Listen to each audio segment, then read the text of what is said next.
सोचिए जरा, कोई हुनर, कोई कला जो पीढ़ियों से चली आ रही हो और फिर अचानक वो मशीनों के शोर में कहीं गुम हो जाए। कैसा महसूस होता होगा। आज हम एक ऐसे ही कारीगर बदलू की कहानी में उतरेंगे। और ये कहानी देखिए सिर्फ लाख की चूड़ियों की नहीं है। ये कहानी है एक कलाकार के स्वाभिमान की, उसकी कला से जुड़े गहरे जज्बातों की। सरोजिनी नायडू की ये लाइनें सुनिए। इंद्रधनुषी रोशनी के घेरे, खुश बेटियों और खुश पत्नियों के लिए। कितनी खूबसूरती से चूड़ियों के रंगों में छिपे एहसास को बयां कर दिया है ना? चूड़ियां भाई सिर्फ गहना थोड़ी हैं, ये तो हमारी संस्कृति का एक जीता जागता हिस्सा है। और हमारी कहानी का जो हीरो है बदलू, वो इसी कला का उस्ताद था। तो ये कहानी लाख की चूड़ियां, जिसे लिखा है कामता नाथ जी ने, हमें सीधा बदलू की दुनिया में ले जाती है। पर यह सिर्फ एक कारीगर की दास्तां नहीं है। नहीं, ये तो उस पूरे दौर का एक आईना है। एक ऐसा आईना जिसमें हम देखते हैं कि कैसे हाथ का हुनर मशीनों की चकाचौंध के आगे धीरे धीरे धुंधला पड़ रहा था। तो फिर चलिए कहानीकार के साथ हम भी उनके बचपन की गलियों में चलते हैं और मिलते हैं बदलू काका से, जिनकी पूरी की पूरी दुनिया लाख की उन रंगीन चूड़ियों के चारों ओर ही तो घूमती थी। बदलू वो एक मनीहार था, मतलब लाख की चूड़ियां बनाने वाला कारीगर। और ये उसके लिए, आप समझिए, सिर्फ कोई काम धंधा नहीं था।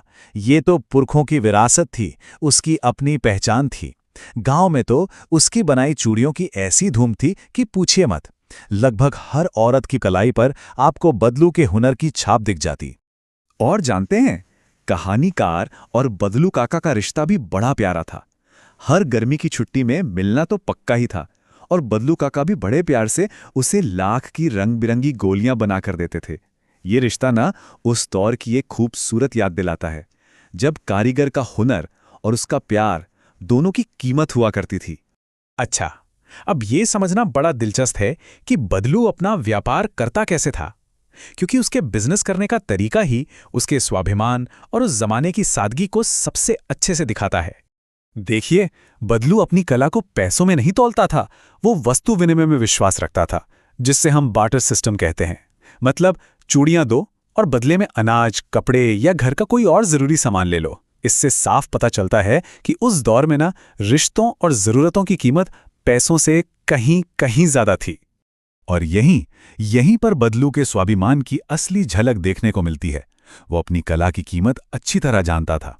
हाँ, आम दिनों में शायद वो चूड़ियां ऐसे ही दे देता होगा, पर जब बात शादी ब्याह की हो, सुहाग के जोड़े की हो, तब वो कोई समझौता नहीं करता था। बिल्कुल नहीं। उसे खास जोड़े के लिए वो अपनी मेहनत का पूरा हक वसूलता था। तो चलिए अब कहानी के उस मोड़ पर चलते हैं जहां टकराव शुरू होता है। देखते हैं उस मुख्य संघर्ष को, जब एक नई टेक्नोलॉजी आती है और बदलू की पूरी दुनिया को, उसके पूरे जीवन को ही खतरे में डाल देती है। और यहीं से असली टकराव शुरू होता है। सोचिए, एक तरफ बदलू की हाथ से बनी मजबूत टिकाऊ लाख की चूड़ियां, जो हमारी परंपरा का प्रतीक थीं, और दूसरी तरफ शहर से आई मशीन से बनी कांच की चूड़ियां, जो देखने में तो बड़ी आकर्षक थीं, सस्ती भी थीं, पर उतनी ही नाजुक।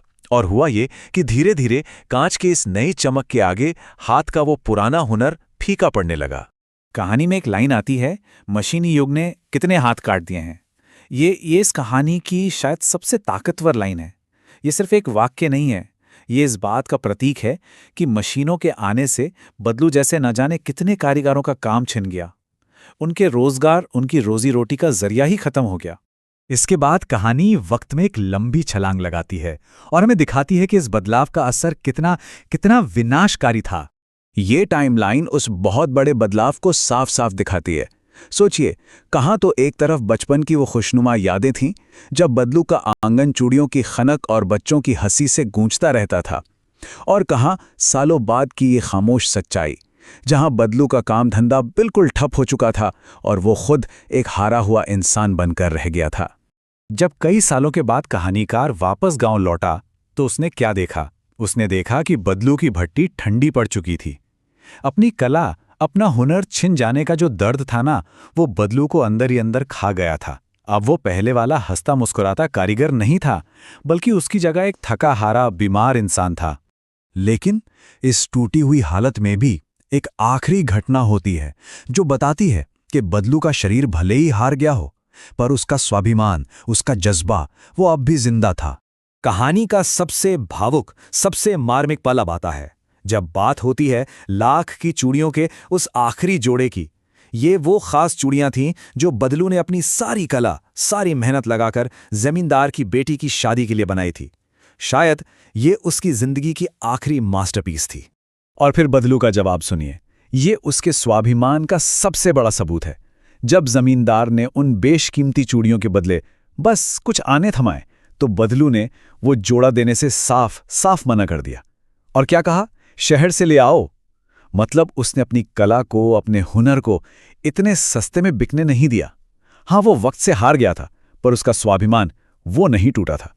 तो बदलू की ये कहानी हमें इंडस्ट्रियलाइजेशन यानी औद्योगिकरण की जो मानवीय कीमत चुकानी पड़ती है, उसके बारे में एक बहुत ही गहरा, एक बहुत ही ताकतवर संदेश दे जाती है।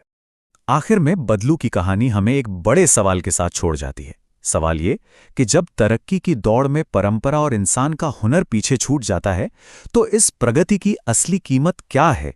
क्या ये कीमत बहुत ज्यादा नहीं है? और ये सवाल ये आज भी उतना ही जरूरी है, उतना ही प्रासंगिक है, जितना कि बदलू के जमाने में था।